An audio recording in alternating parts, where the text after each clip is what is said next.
kita pada kalian yang dulu yang mulia. Ada beberapa orang dari Jawa Timur, ada beberapa orang dari Pekanbaru, ada beberapa orang dari Sumatera Barat, ada dari Medan, ada dari Jogja. Kenapa bisa begini? Bahwa 5 janji tarikat yang mengatakan yang pertama, tidak dikarankan bahtera hidupmu, tidak dipikirkan rezekimu, dihormati sesama makhluk, diberikan ilmu laduni, ilmu kasar, kemudian diingatkan ketika mati. Inilah 5 janji tarikat. Ternyata kalau kita perhatikan, dari 5 janji tarikat itu 3-nya tentang dunia. Tidak dikarankan bahtera hidup, rumah tangganya bagus gitu. Rumah tangganya bagus, itu kan nggak karam bahtera hidup. Masalahnya kalau bahteranya kebesaran, isinya sedikit sayang. Cuman kalau ditambah dimarahi Umi kita. Saya tadi duduk di situ, udah marah Umi, awas kau ya kalau kawin lagi gitu. Ini kan urusan dunia. Kalau urusan akhirat dia nggak peduli apakah kita dihormati atau tidak, bila kita mengenalnya. Kamu adalah hambaku, mari ke dalam pelukanku, kira-kira itu Tuhan bilang. Ini urusan dunia ya. Tetapi ternyata ajaran Tuhan, janji tarikat itu adalah tentang urusan dunia. Apa artinya di sini? Kita harus melakukan perubahan-perubahan secara duniawi pula. Kita harus merubah cara berpikir kita secara duniawi pula. Istilahnya jikir-jikir aja, kemudian tiba-tiba kita dikasihkan uang dari langit, kita dikasihkan kebahagiaan rumah tangga. Dengan begitu saja, harus ada sesuatu yang kita lakukan.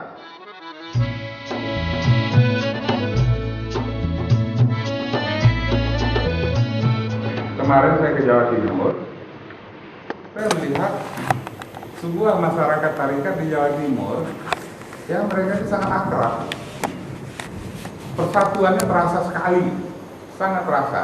Sehingga di Jawa Timur ini ada disebut istilah Jatim United, Persatuan Jawa Timur, dan 5 atau 6 BKS. Persahabatannya sangat terasa, itu yang kelihatan sekarang. Dan persahabatan akan menciptakan persatuan, persatuan akan menciptakan pertumbuhan. Pertumbuhan perekonomian, pertumbuhan wawasan berpikir, dan pertumbuhan kebaikan-kebaikan, sehingga bisa menuju sesuai yang dijanjikan oleh Allah Subhanahu wa Ta'ala, menjadi umat yang terbaik. Dan saya tidak terima, sekali lagi tidak terima, tidak masuk akal bila umat-umat tarikat Naqsabandi ini tidak menjadi umat yang terbaik. Nggak terima gitu. Cuman secara dunia ini kita harus berpikir bagaimana ini bisa terjadi. Bahwa yang memenangkan perang-perang oleh Rasulullah itu adalah Tuhan yang memenangkannya. Tetapi yang mengasah panahnya itu kan Rasulullah, mengasah panahnya, mengasah pedangnya, membuat strategi dengan sahabat.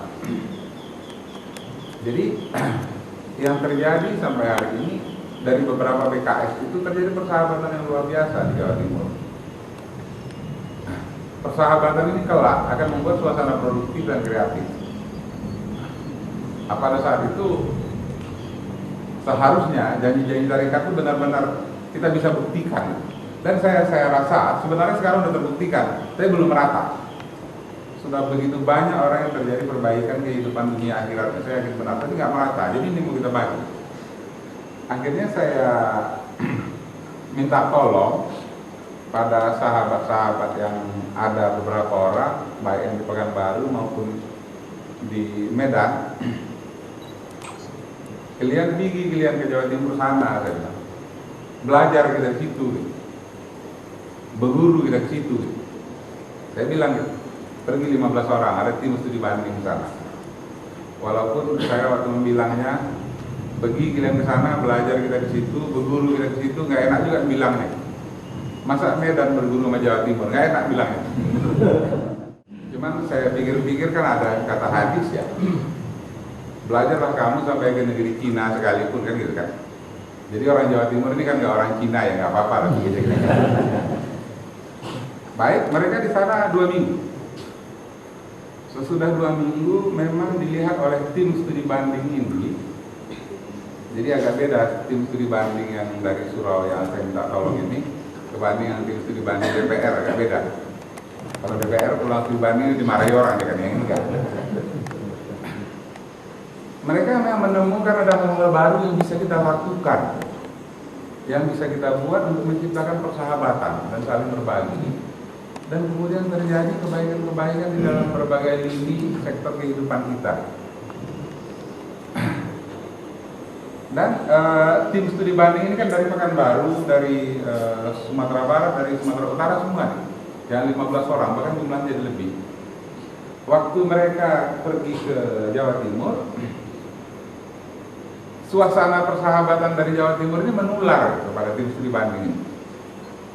Akhirnya merumuskan dan menyusun. Akhirnya tim studi banding ini mengambil kesimpulan, kalau Jawa Timur bisa membuat Jawa Timur United, kita akan membuat Sumatera Utara dan Aceh United.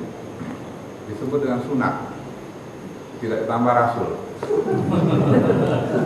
Karena insya Allah kita semua, kalau kita sunat lagi nanti habis.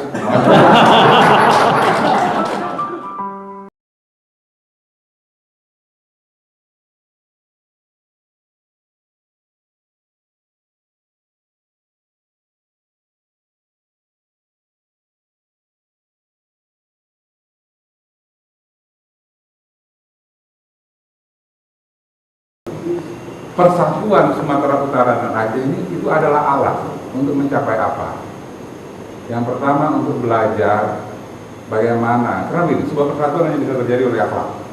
Untuk belajar bagaimana sebuah akhlak membuat sebuah persatuan. Yang kedua, persatuan United ini adalah juga alat untuk belajar dan sarana kita untuk mengangkat kehidupan kita bersama, untuk mencapai apa janji-janji tarikat itu. Pada saat kita bersahabat kita bisa saling tolong. Yang ketiga, kita bisa memperoleh apa yang dimaksudkan oleh hadis Rasulullah, kalau saya nggak salah, hadis Nabi. Kelompok Muslim itu pada saat satu kawannya sakit, dia seperti sebuah tubuh. Jarinya sakit, seluruh tubuhnya sakit. Kita belum itu. Jadi ada kesedihan yang terjadi misalnya katakanlah di Gunung Para, kita semuanya terpanggil, itu sahabat saya di sana, itu bagian dari diri saya, itu belum. Jadi United ini, sunat ini akan untuk itu. Dan yang terakhir, apa gunanya sunat ini?